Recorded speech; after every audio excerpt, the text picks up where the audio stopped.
காவேரி விஜயும் ஆக்சிடெண்ட் ஆகி ஹாஸ்பிட்டல் கூட்டு வந்தது ரொம்ப படபடப்பாக சொந்தக்காரங்க எல்லாருமே வந்து பேசுகிறாங்க. அப்போ தாத்தா வந்து டாக்டர்கிட்ட பேசுகிறாங்க.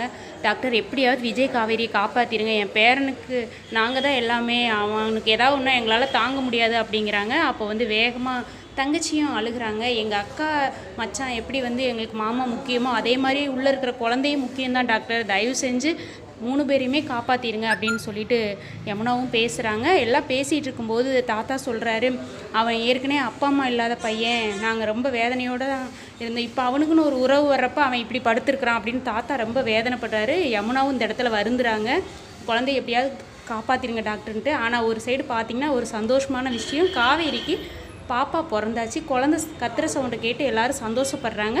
டக்குன்னு வந்து நர்சம்மா எல்லாருக்கிட்டேயும் சொல்கிறாங்க, உங்கள் பொண்ணுக்கு வந்து பாப்பா பிறந்தாச்சு அப்படின்னு சொன்னதும் பயங்கர சந்தோஷத்தில் இருக்காங்க. நீங்கள் என்ன நினைக்கிறீங்கன்னு கீழே கமெண்டில் சொல்லுங்கள். காவேரிக்கு பாப்பா பிறந்தாச்சு.